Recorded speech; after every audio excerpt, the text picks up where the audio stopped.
the basis of elections and the people's mind will always go to either tribalism, or will go to corruption, or will go to just the things we're not supposed to be regarding as human beings because of the level of illiteracy. And whoever is elected into government does not tackle the problem of illiteracy. So I don't think elections can ever solve the problem. The problem can only be solved by the people who are us. Like if it is making sure that we are not corrupt. I mean, everyone says that's view, and it's very true, but that means that it is sensitizing people that, the elections cannot change what society does, but the people can change what society is.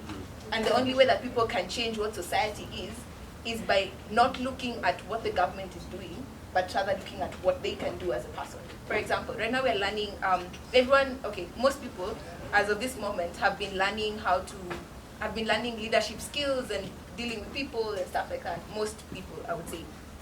And basically everyone has an idea for what the future should look like.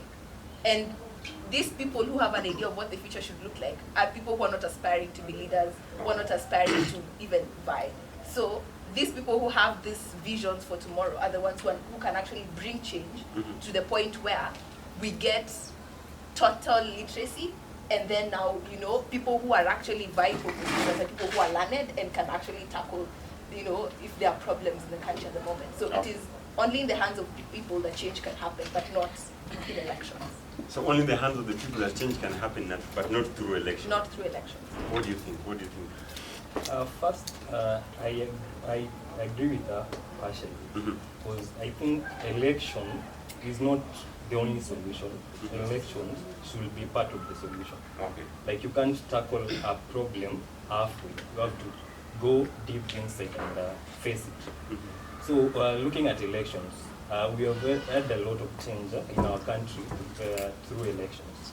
Like first, looking at something like Huduma Center, we won't say that it has changed much, but we feel it. That is something that almost every day there's somebody within maybe a square kilometer. Like there's somebody who is needing of Huduma Center. Such simple thing, and it has come by through our leaders, those people that we elected. So it doesn't. We can't really say election is not part of the solution, but it is. It's a solution in its own way. Okay, yeah. So our solution in its own way, it is part of the solution. If we talk about bringing change using a vehicle known as election, by itself is not an absolute answer. I can be so much permeable, taking it from Bill's point of view, that this one is one of the facets that helps in bringing change. But what are these problems that, or what are these spectrum of change that we want to be implemented? The prism of these have to have different deflects on how this can be understood. So one of the solutions is election.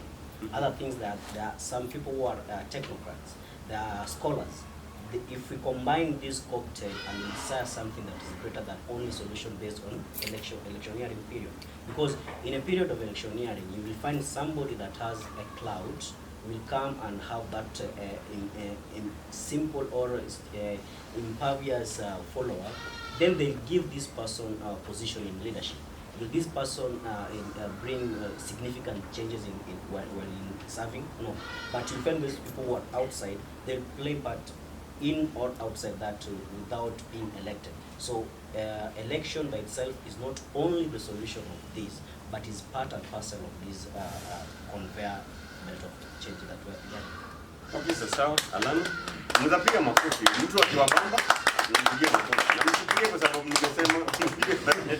Okay, sawa.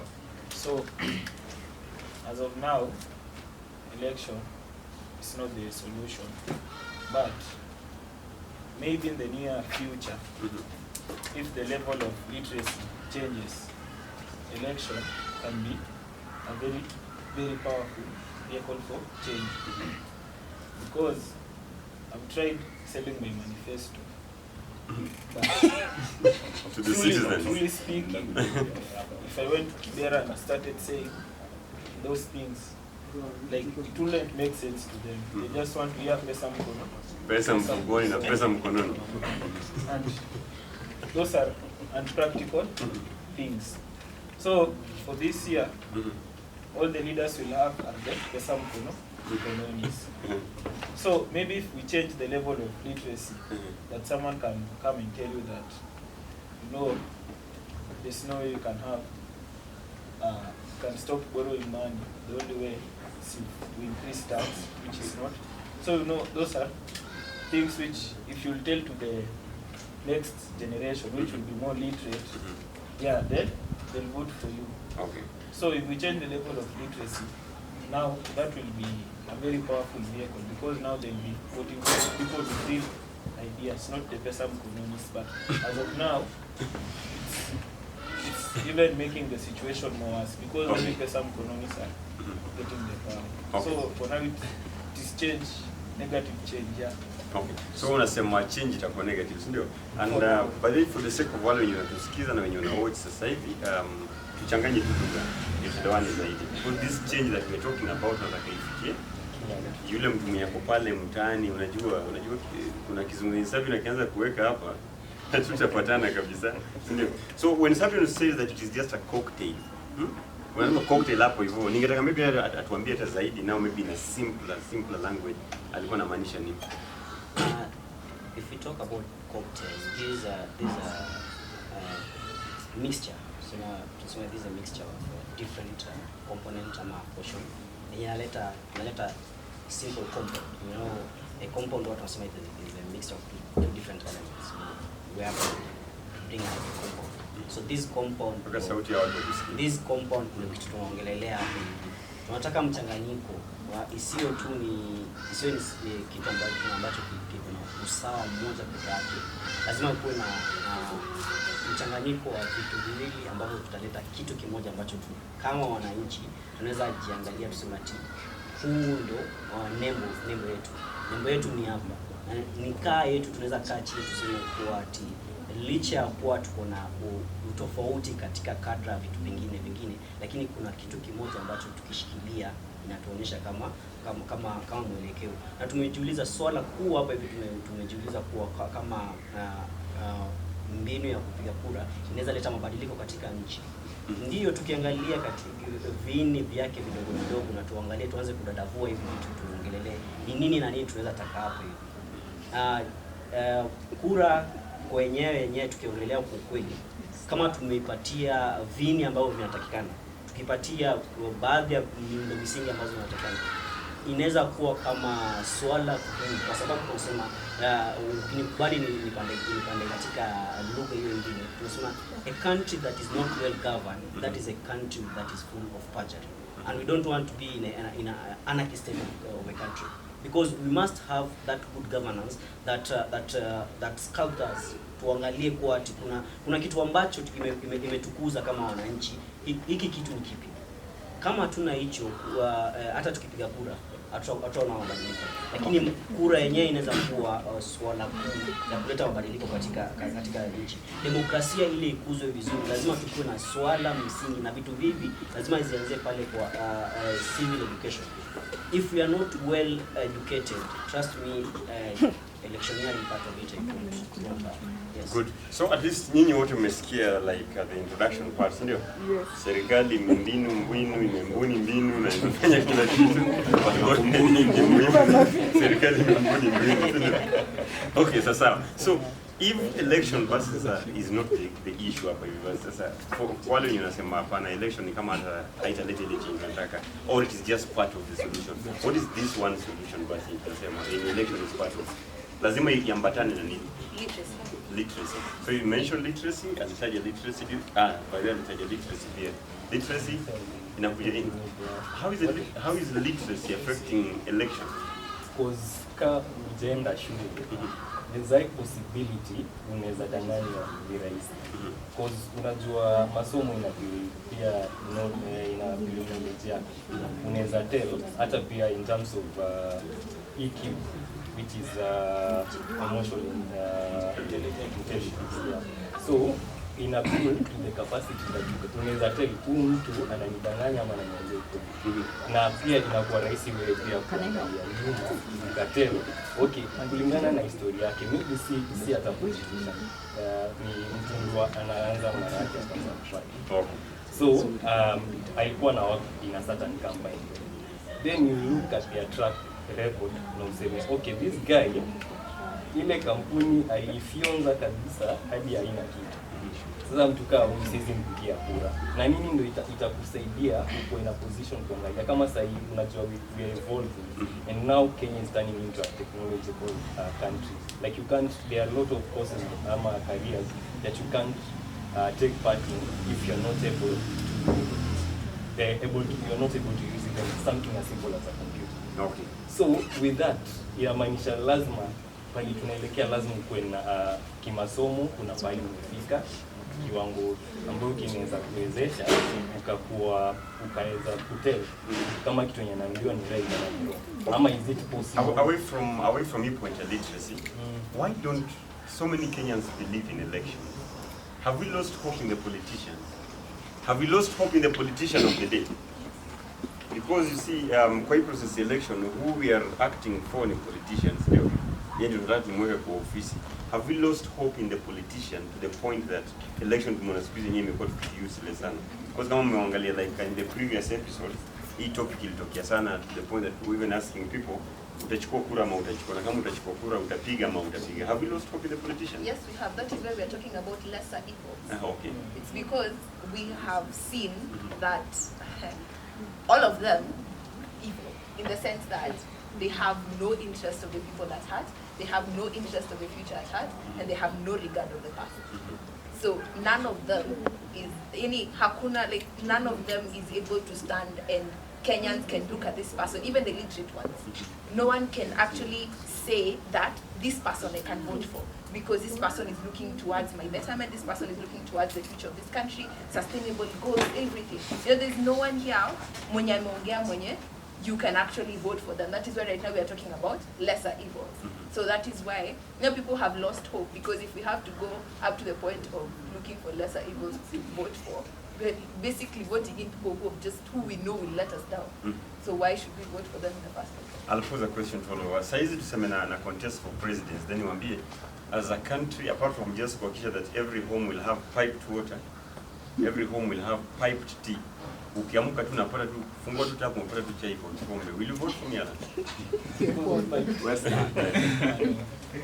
Okay, mtu anasema ni Western tapigiwa kura. Oh, you don't take tea. Also mtu anipigia kura because of kura. Will you vote for me Sabio? Nimeleta pia ni ile solution ya sasa kitu nimepunguza hapo, utakuwa unapika chai itakuwa inapikwa na serikali. Alafu inasambazwa kwenye mazawadi. Why I want to because I'm a good student of show me how to fish, so that like I won't be depending on you. Okay. So if you show me the lake, rather than bringing the fish to my house, I'll be dependent on you. So unataka kuja kwa jikoni penye chai. Mimi nataka nijipikie. Okay. Nataka nijipikie. Will you vote for me? No. Will you vote for me for that? No. I have an explanation for that.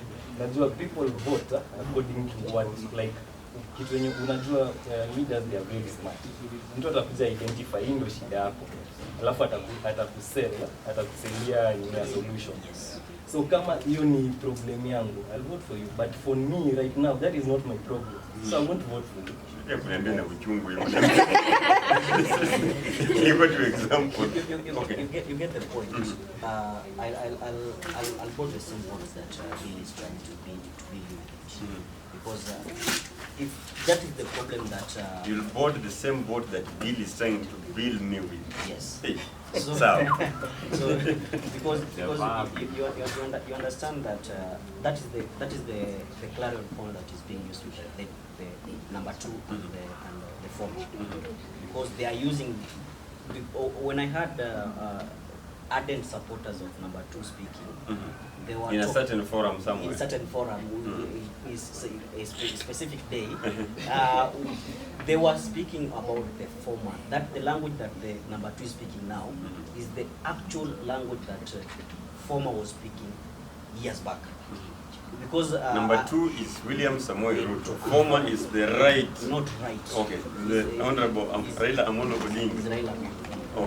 because what about the left? If you talk about right, what about the left part of it? So when we talk about this, the issue that the number 2 is speaking about now, the team that this guy is assembling, if you reflect back, the former was assembling good team like this.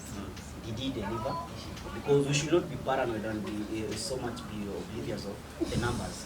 We should wait until the actual day. Then we see if these numbers, this cloud, are they true fanatics or the common call that is in Kenya that the people that vote are not the people that count the vote. Okay. So we should remain on that. So from this panel, we can say confidently, kama watu wamevote in election. Absolutely. Ndio.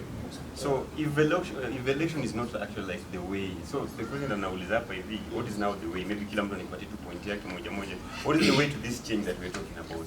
Whether election is part of it, ama hata kama election is the whole of it, ama hata kama ni just another thing altogether. Tuanze tu hapa tukimalizia. So for me, In a minute too, please. Like the Kenyans should take it upon themselves to like be more literate. Weka sauti ndio wale wasio The Kenyans should take it upon themselves to be more literate so that they are able to see deceit.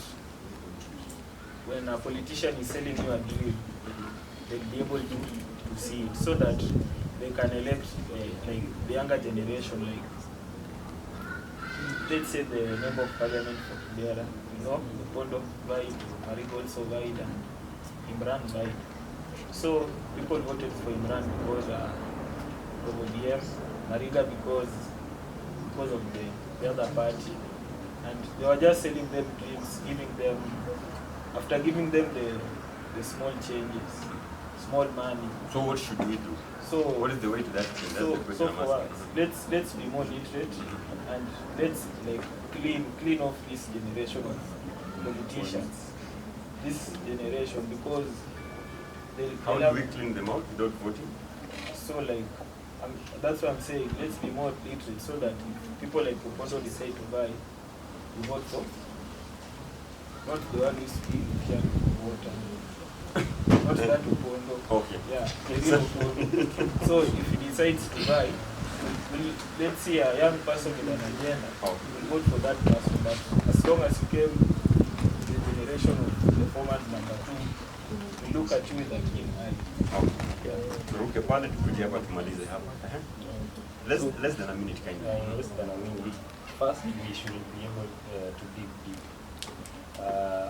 And not just gather information, alafu iko tuna scrutinize vizuri, alafu tunajua. Because at the end of the day, elections play a big part in our society. Like you can't even eat good meal when you have a bad leader. So we should be in a position to scrutinize and ask more, and able to provide our problems and solutions before them coming with the solutions first. Because most of the solutions are there to suit them. So, I would say literacy through community conversations. By this I mean community conversations, the change we are trying to achieve is maybe where we've achieved employment or we've achieved the change of mindsets, eradicated misogynists and stuff like that. So I would say that community conversations will lead us to that point of change without the regard of elections. Because community conversations basically imply that a group of people will sit together, brainstorm together, share ideas together, and come up with solutions to the problems we are facing without having to depend on the people in government. So to me, I would say literacy through community conversations. okay, asante sana. Tukimalizia sasa. I can say that I still see hope is getting changed by electioneering. The only I usually use this simple word in this process is lack of civil education. If only we can go back to civil education, so that you understand, all of us are talking about empowering, that we have to be educated. And you can be educated, but there's something that you miss. But if we hone ourselves on this issue of civil education, trust me, we can use our civil rights, that is by going to vote those bad chaff out. The only thing that we miss here is civil education. But if we can emphasize on civil education, trust me, using election, we can see that change that you are yearning. Okay. Yes, sir. Situapigie makofi jamani. Tuwapigie makofi kila wiki. But anyway, we see a matter of whether elections will bring the change that we want or not. I think it's also about our own decision as a people. So maybe for someone watching back at home or wherever you are, it's also up to you. Let us know what you think. Is this the solution? Is it part of a solution? And if not, then what's the solution that we're seeking for? Asanteni sana. Sindio? Bill, Mercy, Alan, Sabino, sorry. Huyu jamaa kizungu ametuchapa vipi kwa panel proper. I hope tumeelewana nyinyi wote pale. Nani anajua lakuna? Nani anajua lakuna? Nani anajua lakuna? Manapenda tu vile the father of the issue of literacy definitely comes out very clear because I think I have a friend, one of my friends anaitwa Juno Tuko. Very interesting. We have a lot of conversations about these things all the time now. There's no way election without literacy will ever work. Ndio. Kwa sababu unaweza pata mtu anaingia pale na amua kumaka watu wengine wote X.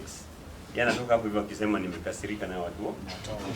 Kumbe sasa tena ni spoiled sport. Ndio. Hapo baadaye mnarudi mnasema mimi sana ngoja results, no results coming. Asanteni sana. We can now maybe take our seats. Pige tu makofi hata wakikuja hapo. All these are presidential candidates.